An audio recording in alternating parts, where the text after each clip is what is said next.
मध्ये तिष्ठन्ति राजसा जघन्या गुणवृत्तिस्था अधो गच्छन्ति तामसाः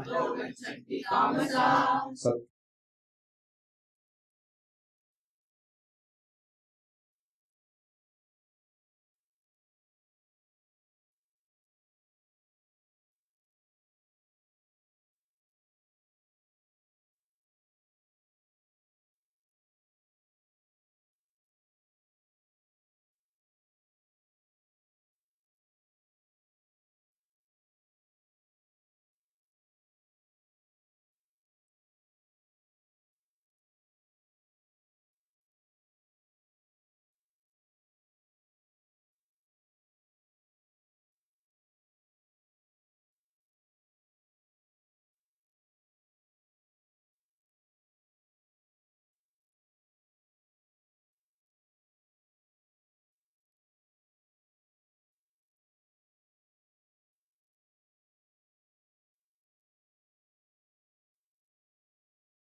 चक्षुरुन्मीलितं येन तस्मै श्रीगुरवे नमः। जय जय श्री कृष्ण चैतन्य प्रभु नित्यानंद श्री अद्वैत गदाधर श्रीवासादि गौरभक्तवृंद। हरे कृष्णा कृष्णा कृष्णा हरे हरे, हरे राम राम राम हरे हरे। हरि ओम तत्सत्। हरे कृष्णा। तो आज हम देखने जा रहे हैं इस 14वें अध्याय का 18वां श्लोक से आगे। इसमें भगवान 3 गुणों में जब व्यक्ति देह छोड़ देता है तो उसे अगले जन्म में कौन से लोक की प्राप्ति होती है। ये लोक कौन सा है? रहने के स्थान को लोक कहते हैं। जैसे भूलोक, अवरलोक, स्वर्गलोक, जन, महा, तप, सत्यलोक। ऐसे ऊर्ध्वम गच्छन्ति, ऊपर की ओर उठने वाले लोग जाते हैं। सबसे टॉपमोस्ट प्लैनेट है ब्रह्मलोक या सत्यलोक। ऐसे भूतल के नीचे, भूलोक के नीचे अतल, वितल, सुतल, तलातल, रसातल, पाताल, महातल, ऐसे करते करते नरकलोक तक। वो क्या है? अधो गच्छन्ति, तो नीचे जा रहे लोग जो तमोगुण में प्रगति कर रहे हैं। तो इस प्रकार इन लोकों का जो डेस्टिनेशन उन्हें प्राप्त होने वाला है उसका वर्णन इस श्लोक में हो रहा है।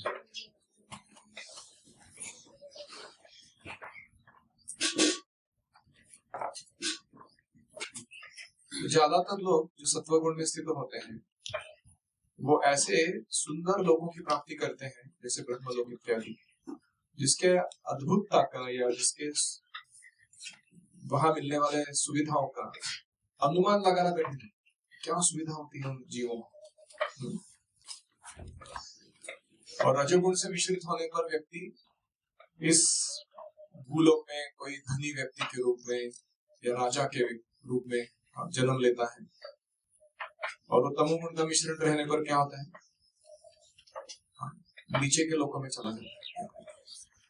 तो इस एक बात गौर करने लायक है कि कोई भी व्यक्ति कोई यंत्र लेकर किसी उच्चतर लोक में नहीं जा सकता। आप समझ रहे हैं? यंत्र यानी स्पेसशिप्स को लेकर हम मन चाहे तरीके से किसी भी सोम यानी चंद्र के लोक में या सूर्य इत्यादि लोक में सीधा प्रवेश नहीं कर सकते। वो सारा खेल चेतना का है। जब चेतना ऊपर उठेगी तो उस तरह का वास्तव्य रहने का जगह हमें प्रदान किया जाए। अगर चेतना निम्न है तो हम वहां अपना नाक उठा के घुस नहीं सकते उस टेरिटरी में। हमको एक्सेस दिया नहीं जाता।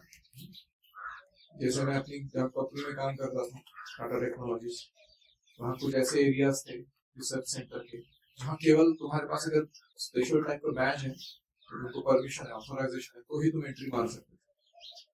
अगर तुम्हारे पास परमिशन नहीं है और तुम जाके स्वाइप करते हो उसको, और ज्यादा एक्सेस डिनाइड। तो ऐसे ब्रह्मांड के अंदर भी अलग अलग लोग हैं, और वहां हम अपनी औकात के चलते या तो प्रवेश कर सकते हैं या नहीं कर सकते। हाँ, वो औकात किससे तय होती है? हमारी चेतना के स्तर से तय होती है। इसलिए हम क्यों बोलते हैं स्वच्छ रहिए, झूठ मत बोलिए, हमेशा अपने कार्यों को सत्वगुण में संपन्न कीजिए, क्योंकि उससे हमारी चेतना ऊपर उठेगी और फिर हमें हायर एक्सेस मिलेगा। इसी जन्म में भी अच्छे कार्य करने के मौके तभी मिलेंगे जब हम सत्वगुण का विकास करें। हम अगर केवल sex, violence and money making, इसके बारे में ही कुछ तिकड़म लगन है ट्राई कर रहे हैं अपने जीवन में, रजोगुण में ही रहने से क्या मिलेगा? दुख मिलेगा, और साथ में एलिवेशन, हायर चीजें करने का मौका नहीं मिलने वाला आगे जाके। तो तमोगुणी रजोगुणी लोगों को एक सुअवसर दिया जा रहा है इस हरे कृष्ण आंदोलन के द्वारा। इसकी सरल विधि है, इसको अपनाकर वो अपने जीवन को तुरंत ऊपर उठा सकते हैं, ज्यादा कठिन नहीं। लेकिन अगर वो इसका लाभ नहीं उठाया तो निम्नतर गुणों में वो बना रहेगा, और उसका अस्तित्व जो है वो हेय दर्जे का, लो क्वालिटी का बना रहेगा। तो ये हुआ लोकों का वर्णन।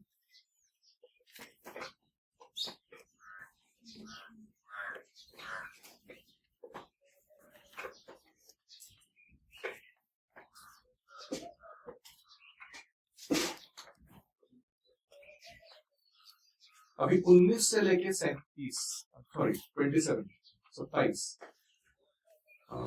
ये श्लोकों में हाउ टू ट्रांसेंड मोड्स, इसका वर्णन शुरू होने वाला है। पहले क्या था? सीसीटी ना, कंडीशनिंग्स बाय द मोड्स, फिर कैरेक्टरिस्टिक्स ऑफ द मोड्स, तो अभी कैरेक्टरिस्टिक्स खत्म हो गए, फिर अभी ट्रांसेंडिंग द मोड्स, मोड्स के परे कैसे जाना, उसका वर्णन 18वें श्लोक से, सॉरी 19वें श्लोक से आगे शुरू होगा। नान्यं गुणेभ्यः कर्तारं यदा दृष्टानुपश्यति गुणेभ्यश्च परं वेत्ति मद्भावं सोऽधिगच्छति। यदा, जिस समय, दृष्टा, तटस्थ भूमिका से देखने वाला जीव, गुणेभ्यः, तीनों गुणों से, अन्यं कर्तारं न पश्यति, अलग किसी कर्ता के रूप में नहीं देखता है। गुणेभ्यः च परं वेत्ति,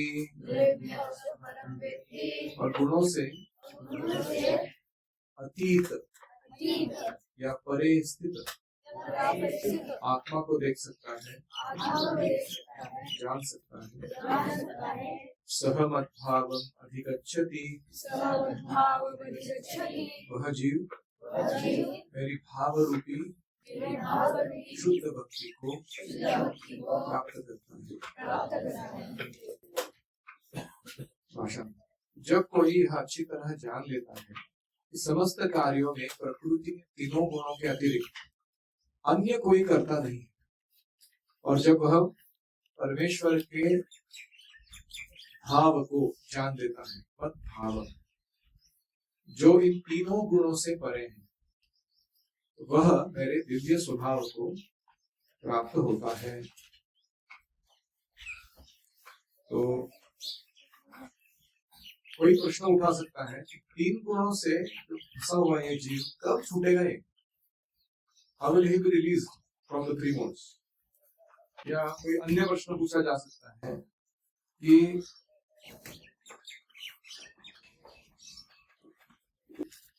तीन गुणों के परे की स्थिति है क्या? ये 3 गुण से मुक्त हो गए तो क्या होने वाला?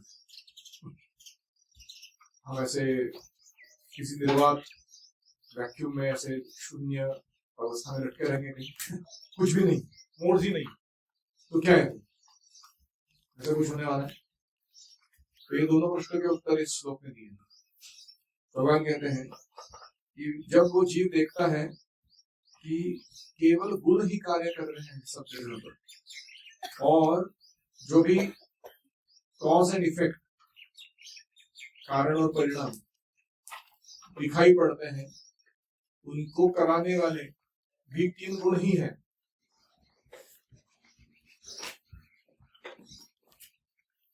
और साथ में 3 गुण जिस पर प्रभाव डाल रहे हैं, प्रभाव डालने का प्रयास कर रहे हैं, वह आत्मा, वो 3 गुणों से सदैव परे रहता है। ऐसा जब वो देखने लगता है, संसार की सारे वस्तुओं पर 3 गुणों का आधिपत्य है, वो उनको अलग अलग रूप से कॉज एंड इफेक्ट में चला रहे हैं। लेकिन जो आत्मा है वो हमेशा गुणेभ्यः परम वेत्ति, वो इन गुणों से हमेशा परे स्थित रहता है, उसके ऊपर उनका सीधा प्रभाव नहीं हो सकता। वो जब आत्मा है वो अपना मिस आइडेंटिफिकेशन, गलत धारणा बना लेती है, तब गुणों का प्रभाव होता हुआ दिखाई देता है। लेकिन वास्तविकता में आत्मा कभी 3 गुणों से प्रभावित नहीं होती। जैसे आप वर्चुअल रियलिटी किट लगा देते हो और फिर उसके अंदर बैठ के ऐसे अलग अलग गेम के अनुभव करते हो, तो क्या आपने अपना अस्तित्व खो दिया है? या फिर आपने वो वर्चुअल रियलिटी किट के अधीन होना बाध्य है आपको? जरूरी है? नहीं, उठा के निकाल के रख सकते हो उसको साइड में जब चाहो वैसे, है कि नहीं? You can go beyond it. आपको सिर्फ अपना विल पावर यूज करना है कि मैं नहीं घुसूंगा इसमें, तो तुम निकल जाओगे बाहर। लेकिन हम क्या करते हैं, हम इतना आइडेंटिफाई करते हैं उस जगत के साथ जिसको हम देख रहे होते हैं कि हम उसमें से बाहर निकलना ही नहीं चाहते। तो कोई क्या करेगा? हालांकि हम परे हैं, वर्चुअल रियलिटी किट के कई क्वालिटेटिवली हम अच्छे स्थिति में हैं, लेकिन फिर भी हम फंसे हुए उसके अंदर। तो ये हमें देखने आना चाहिए। और एक है कि जीव को 3 गुणों से परे देखना, दूसरा है कि परमेश्वर को, भगवान को भी 3 गुणों से परे देखना, और फिर इन दोनों के बीच का जो संबंध है भक्ति, उसको भी 3 गुणों के परे देखना। ये जो देख सकता है कि किसी भी परिस्थिति में भगवान, भक्त और भक्ति 3 गुणों के अंदर नहीं आते, ऐसा व्यक्ति 3 गुणों को लांघ सकता है। गुणेभ्यः च परम वेत्ति जो कह रहे हैं ना, कभी कभी लोग क्या सोचते हैं, वो खुद मोड्स के अंडर है। जैसे हमारे गोपीनाथ का एक स्टैंडर्ड क्वेश्चन, कभी कभी लगता है मुझे ये सब क्या है ना, ये सब कहने सुनने की बात, ये हमारा नेचुरल नॉर्मल जीवन जो चल रहा है ना, वही जीवन है। और वो जो बाकी हम बोल रहे हैं ना, ये ऐसा है वैसा है, भगवान है, भगवान है, वो सब क्या है, वो वर्चुअल रियलिटी वो सब सही हो, इसका क्या भरोसा है। तो हमारा इतना नेचुरल ये हो गया आइडेंटिफिकेशन ये जगत के साथ, कि हमको यही सब नॉर्मल लग रहा है, हमको लग ही नहीं रहा है कोई कुछ प्रॉब्लम है हमारे साथ। ठीक है, जैसे टट्टी खाने वाले डुक्कर को लगता है कि यही नॉर्मल फूड है, उसको कल्पना ही नहीं हो सकता कि उसके बारे और कुछ अच्छा फूड हो। ठीक है, तो इसलिए एक समस्या है कि हम जीव को 3 गुणों के परे नहीं देख सकते। दूसरा समस्या, भगवान को भी नहीं देख सकते। भगवान आते हैं इस दुनिया में, हम सोचते हैं अरे ये भी लड़की पे लाइन मार रहा है, अरे ये भी चोरियां कर रहा है, ये भी झूठ बोल रहा है, अभी ये कर रहा है, ऐसे हम उनको भी 3 गुणों के अंडर वाला समझ लेते हैं। आप समझ रहे? और इस अपराध के कारण जो हमारा उनसे संबंध बनना चाहिए, जो एक है मिस आइडेंटिफिकेशन, दूसरा है मिस गिविंग्स इन द हार्ट, भगवान के बारे में गलत धारणाएं बना कर लेना। अगर आप किसी के बारे में गलत धारणा अपने मन में बना लेते हो, तो आप उसके साथ दृढ़ संबंध नहीं बना सकते। तो इसलिए हम आड़े टेढ़े इधर उधर से सुन के तो कृष्ण का द्वेष करने वाले लोग हैं, अगर भक्ति में प्रयास करेंगे कुछ नहीं मिलने वाला। क्योंकि हमारे हृदय में ज्यादा गलत धारणाएं बैठ जाएंगी और कृष्ण के साथ संबंध दृढ़ नहीं हो पाएगा।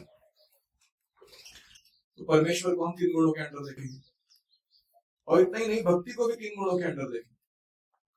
भक्ति के 81 टाइप्स ऑफ भक्ति है, मतलब 3 गुणों के द्वारा प्रभावित भक्त जो भक्ति का पालन करता है, उसमें उसकी गलत धारणाओं के कारण अलग अलग प्रकार की भक्ति का स्वरूप दिखाई देता है। लेकिन भक्ति स्वयं कभी भी 3 गुणों के अंदर नहीं होती। जैसे भगवान रामचंद्र जब गुह के घर गए, तो गुह जो ऐसे समाज का लोग थे, निषाद या जो भी ट्राइबल्स, उनके यहाँ गाली गलौज करना, थोड़ा हिंसक वृत्ति से एक दूसरे से व्यवहार करना, एक नॉर्मल बात था, है कि नहीं? लेकिन वो भक्त थे गुहा महाराज। तो कभी हम किसी ऐसे प्रदेश में चले जाए जहाँ के भक्त लोग एक दूसरे को गाली देते, हमको कैसा लगेगा? ये कहा गए मतलब हम लोग। या घटोत्कच जो उसका जो स्वरूप था, प्रवृत्ति, उसके बीच में होते हुए भी वो भक्ति कर रहे, क्योंकि उनका एक शुद्ध भक्त भीम के प्रति बहुत आदर था, आस्था थी अपने पिता के बाद। तो उसे कभी कभी दिखाई पड़ता है कि भक्ति जो है वो मोड्स के द्वारा आवृत है, लेकिन ऐसा होता नहीं। जैसे ही व्यक्ति अपने आप को इस स्तर पर उठा लेता है गुरु के आदेश पालन करके, कि वो 3 गुणों को अपने से पृथक देखना शुरू करता है, वैसे ही उसको भगवान के ऊपर 3 गुणों का कोई प्रभाव नहीं है और भक्ति के ऊपर भी 3 गुणों का कोई प्रभाव नहीं है, वो दिखाई दे जाता है। तो रूपा जी लिखते हैं, महापुरुषों से अच्छी समझ प्राप्त करके और महापुरुषों से अच्छी ढंग की सीख, यानी प्रैक्टिस क्या करना, अभ्यास क्या करना, वो हम खुद से पालन करवा कर लेना उनसे, कि आप मेरे को पालन करवाओ। ऐसे 2 चीज करने से व्यक्ति प्रकृति के 3 गुणों को लाभ सकता है। Get clear understanding and set right your best practice with the help of a Mahatma. You will transcend the boss. बहुत जबरदस्त बात है ये।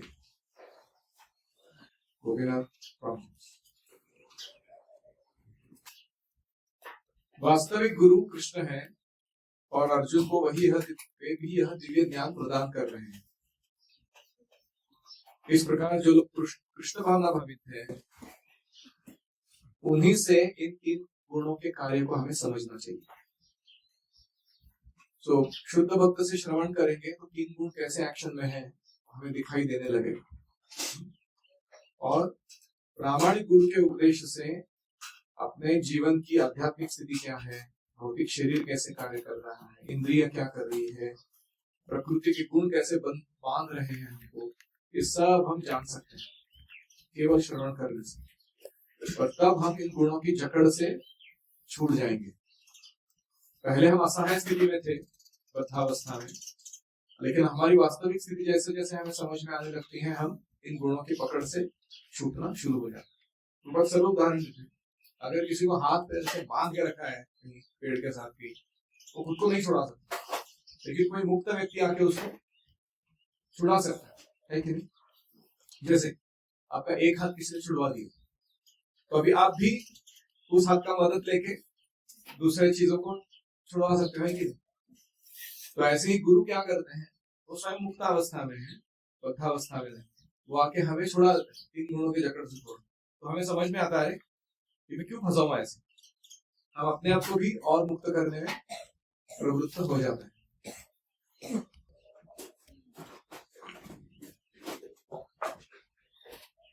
कृष्ण भावना भावित व्यक्ति कभी भी प्रकृति के गुणों के चमत्कार से नियंत्रित नहीं होता। जो कृष्ण की शरण में जाता है वह प्रकृति के कार्यों से मुक्त हो जाता है, और जो व्यक्ति वस्तुओं को यथारूप देख सकता है उसके ऊपर प्रकृति का प्रभाव क्रमशः घटता जाता है।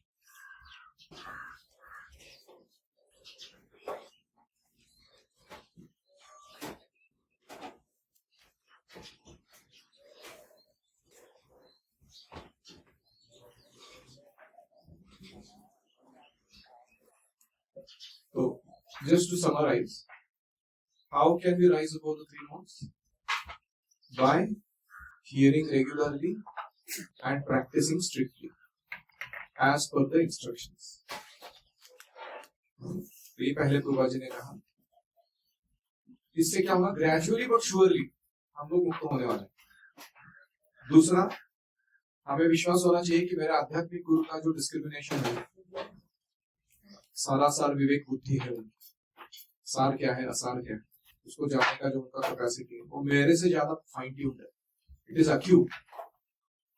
तो इसलिए हमें उनके ऊपर विश्वास रखते हुए वी शुड गेट करेक्शंस। उनसे बोलना चाहिए कृपया मेरा परिशोधन कीजिए, शुद्ध बनाने के लिए करेक्शंस दो मेरे को। खास करके हमारा जो सटल बिहेवियर होता है ना, सूक्ष्म व्यवहार, वो हमें खुद को भी दिखाई नहीं देता कि मैं कैसे मोड्स के अंदर काम करता हूँ, लेकिन उनको दिखाई देता, वो बता सकते हैं कि तुम्हें ये नहीं करना चाहिए, ये करना चाहिए। तो इस तरीके से व्यक्ति 3 गुणों से बाहर निकल पाए।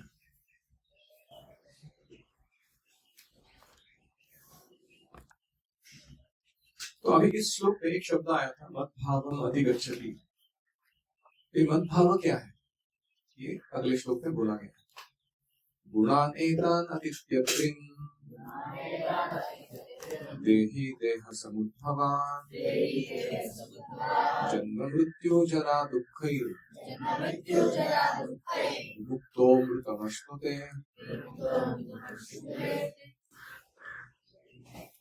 देहि जीव, देह समुद्भवान, देह को उत्पन्न करने वाले,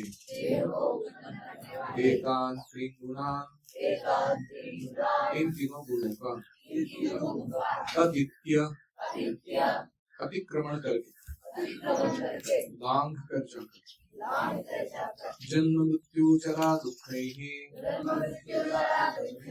जन्म मृत्यु जरा और दुख से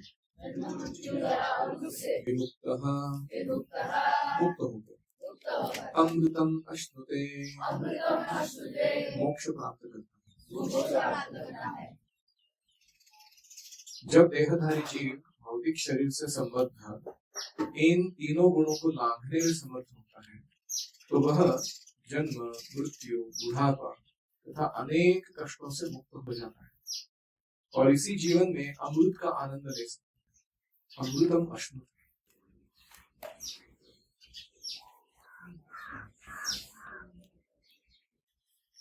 तो मद्भाव यानी कृष्ण की दिव्य आध्यात्मिक स्थिति, मद्भाव यानी भावपूर्ण रीति से की गई शुद्ध भक्ति, दोनों अर्थ से वो मद्भाव था।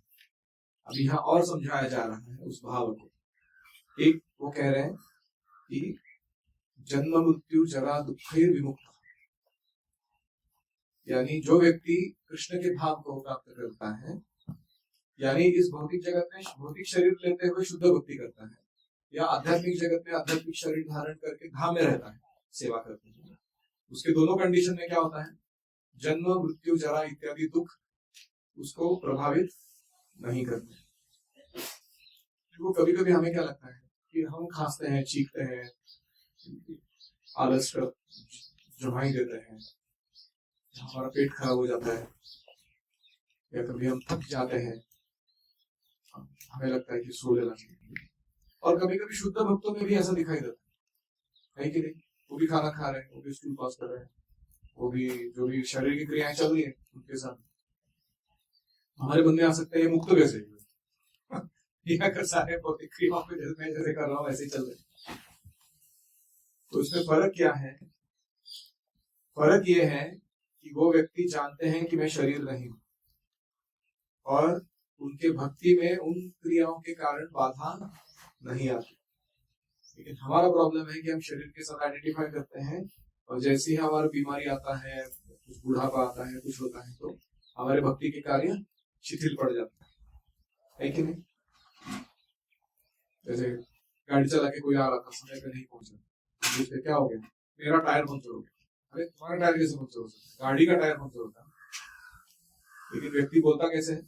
मेरा टायर पंचर। तो हमारा ऐसा हालत है, हमको बोलना है कि हम जब जैसे अभी हमारा अपघात हुआ, एक्सीडेंट, तो हम खुद को देख सकते हैं कितना शारीरिक चेतना में हम है या आध्यात्मिक चेतना में, तो समझ में आता है कि जो शरीर के दुख हैं वो इतने प्रभाव पर डालते हैं, हमें लगता है कि थोड़ा देर हम पॉज मारते हैं हम सारे गतिविधियों को, हम पहले अभी खुद को मतलब शरीर को ठीक करें। तो ये है बद्ध जीव का लक्षण। लेकिन प्रभुपाद जैसे जो व्यक्तित्व है, बुढ़ापा है, कभी हार्ट पाल्पिटेशन हो रहे हैं, कभी प्रवास के कारण थकान हो रही है, लेकिन फिर भी उनके जो भक्तिमय अंतरंग चित्त के कार्य हैं उसमें कोई बाधा नहीं आती। वो ऐसा व्यक्ति है जो जानता है कि वो व्यक्ति हालांकि अभी असुविधा महसूस कर रहा है, लेकिन उस असुविधा का उसके ऊपर कोई परिणाम नहीं हुआ। जैसे जो ड्राइवर जानता है कि मेरी गाड़ी का टायर पंक्चर है, लेकिन मुझे कुछ नहीं हो रहा है, ये गाड़ी थोड़ा असुविधा कर रही है, एक पहिया थोड़ा अजीब सा चल रहा है मेरा, लेकिन उससे मुझे कुछ नहीं हुआ है कि नहीं। तो ये फर्क है मुक्त जीव और बद्ध जीव।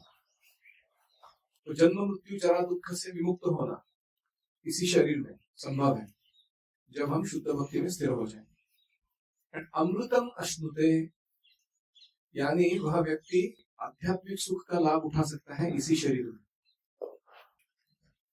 आत्मानुभूति या शुद्ध भक्ति में सेवा का आनंद ये भौतिक शरीर में रहते हुए भी व्यक्ति उठा सकता है। जैसे हम सुनते हैं वो कथा, रूप गोस्वामी मेडिटेशन कर रहे हैं, जब करते करते राधा कृष्ण के दिव्य लीलाओं, और उनकी जो लीलाएं हैं वो चित्त के पटल पर प्रकाशित होने के कारण उनको कोई भान नहीं है आजू बाजू के जगत, और एक अत्यंत दिव्य आनंद की अनुभूति कर रहे हैं अपने हृदय। इसे कहते हैं अमृतम अश्नुते।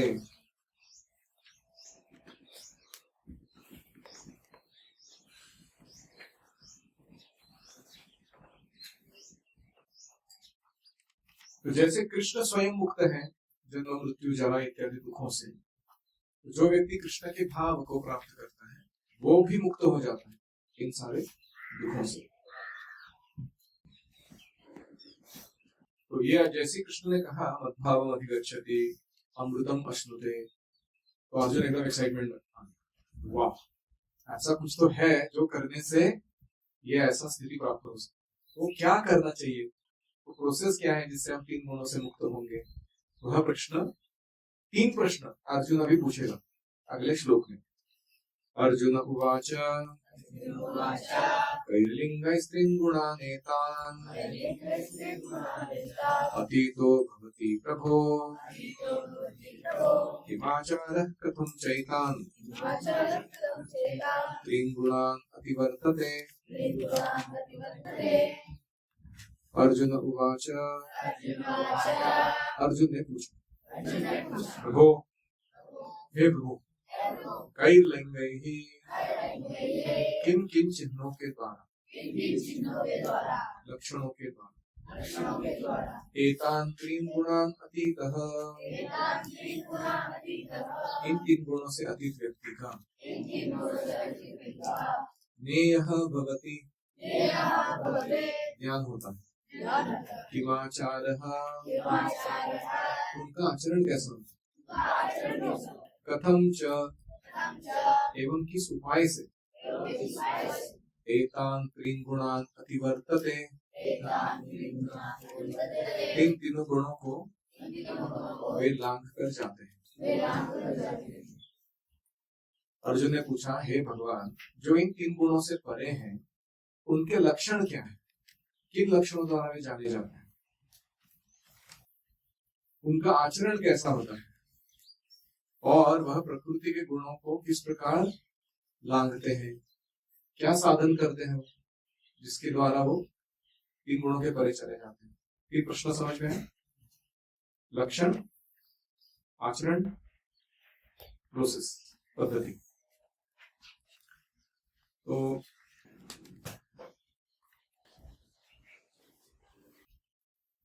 सेकंड चैप्टर में अर्जुन ने प्रश्न पूछा, स्थितप्रज्ञस्य का भाषा समाधिस्थस्य केशव स्थिति किम प्रभाषेत किम आसीत प्रजेत।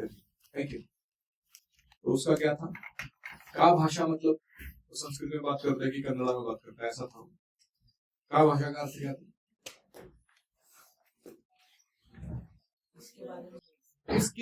किन वस्तु के बारे में बातचीत करता है वो? कोई स्थितप्रज्ञ व्यक्ति है, उसके संपर्क में जाओ तो किसकी बातें करता है? क्या टॉपिक है उसका? बड़बड़ करने क्या भाषा? सिद्धि किम प्रभाषित, वापस वही पूछा जा रहा है, ऐसा लग रहा है कि प्रभाषित अलग है। How does he respond to provocation? जब उसको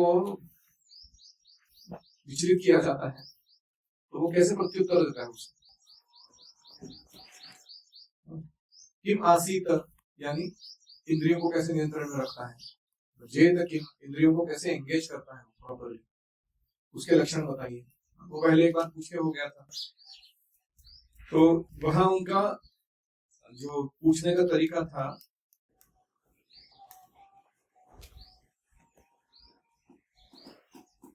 वो स्थितप्रज्ञ के लक्षण जानने के लिए प्रयास कर रहे थे। उनके मन में तब ये नहीं चल रहा था कि मैं उस लायक हूं, मैं पहचान तो लूं गुरु को, गुरु की पहचान कैसे हो, इस बात से वो पूछा गया था। अभी जब वो पूछ रहा है प्रश्न, इसमें क्या भावना है? I want to transcend the modes, मुझे अभी 3 गुणों से परे जाना है, अभी इसके लिए बताइए वापस क्या करूं मैं। समझ में आ रहा? तो रूपा जी लिखते हैं तात्पर्य में, कैसे समझे कि व्यक्ति ने प्रकृति के 3 गुणों के प्रभाव को लांघ लिया है, उसके कार्यकलाप कैसे होते हैं, क्या वे नियमित होते हैं या अनियमित। और फिर अर्जुन पूछता है ऐसा क्या साधन करूं मैं जिससे मैं दिव्य स्वभाव को प्राप्त करूं। ये तीनों प्रश्न बहुत महत्वपूर्ण है। जब तक कोई इन प्रत्यक्ष साधनों को नहीं जानता तब तक लक्षणों का दिखने का प्रश्न ही नहीं उठता।